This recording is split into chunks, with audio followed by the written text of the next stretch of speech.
Terri Brodeur Breast Cancer Foundation is a nonprofit committed to fighting breast cancer. What makes this group so unique is that every dollar raised goes directly towards research. The foundation is named after the late Terri Brodeur, who died of breast cancer. Here to tell us more about it and the special walk in Terri's memory is walk director Ellen Sercheski? Yes. Did I say it right? Yes, you We did. got it that time? All right. And marketing director Claudia Marks. I'm sorry about that. We even practiced too. That's okay, yeah. All right. Tell me a little bit about Terri and why we have this walk every year. Terri was 39 years old when she was diagnosed with stage 4 breast cancer. She lived in Old Saybrook with her husband Tim and 3 children, Ashley, Melanie, and Sean, and very active in her community.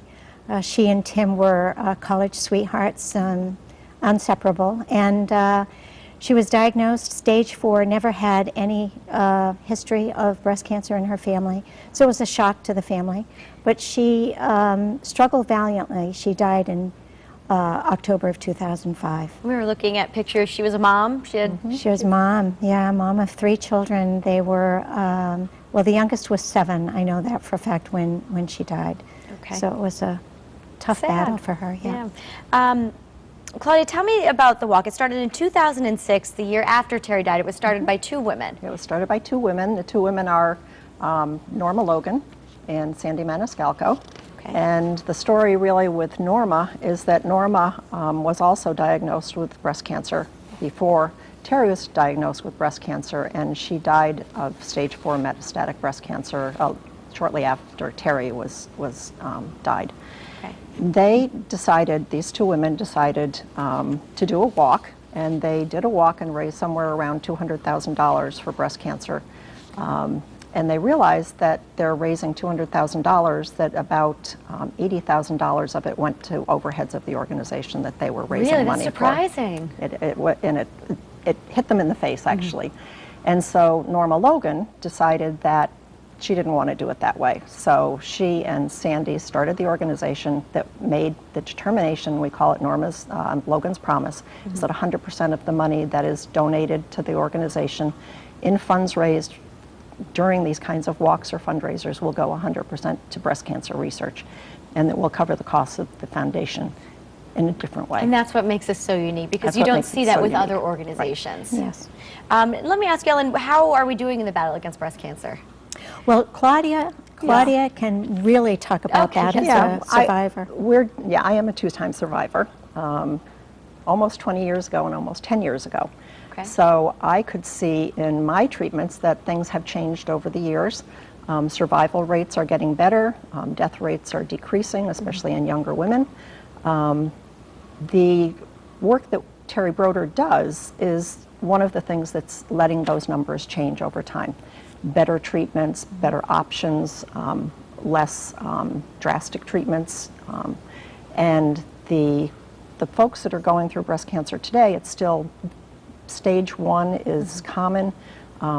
Early detection now with early mammograms, in situ breast cancer it's called, are really helping us change the course of the deaths and futures of breast cancer So you actually patients. can see the change happening. I could in the treatments in the 2 different times. Very good. All right, let's talk about this walk, because this too is unique. It's almost 3 separate walks? It's 3 separate walks on the same day. Okay. So we start in Old Saybrook with a 26.2-mile marathon walk, and our walkers commit to a $500 fundraising commitment. Okay. And then we start in Rocky Neck, just beyond Rocky Neck State Park on Capitol Drive in East Lyme.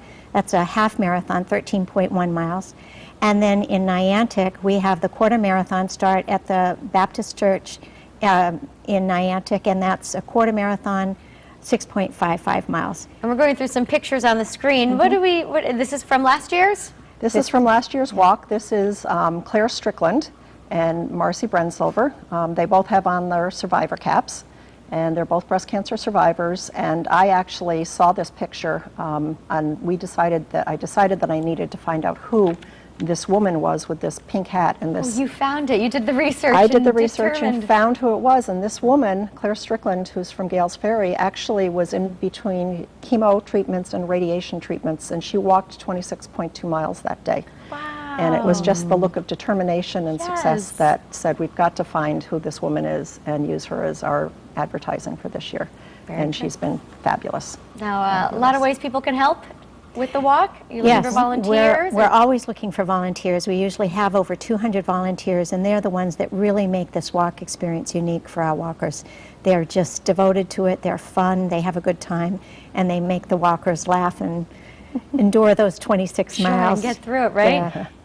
All right, let's put the information up on the screen. The TBBCF Walk, it's across southeastern Connecticut, Saturday, October 6th. For more information, www.tbbcf.org. Of course, we'll have all the information on WTNH.com. Just click on Style. Ladies, thank you so much for being here and sharing the story, and best of luck with the walk. Thank you, Teresa. Thank you very much. All right.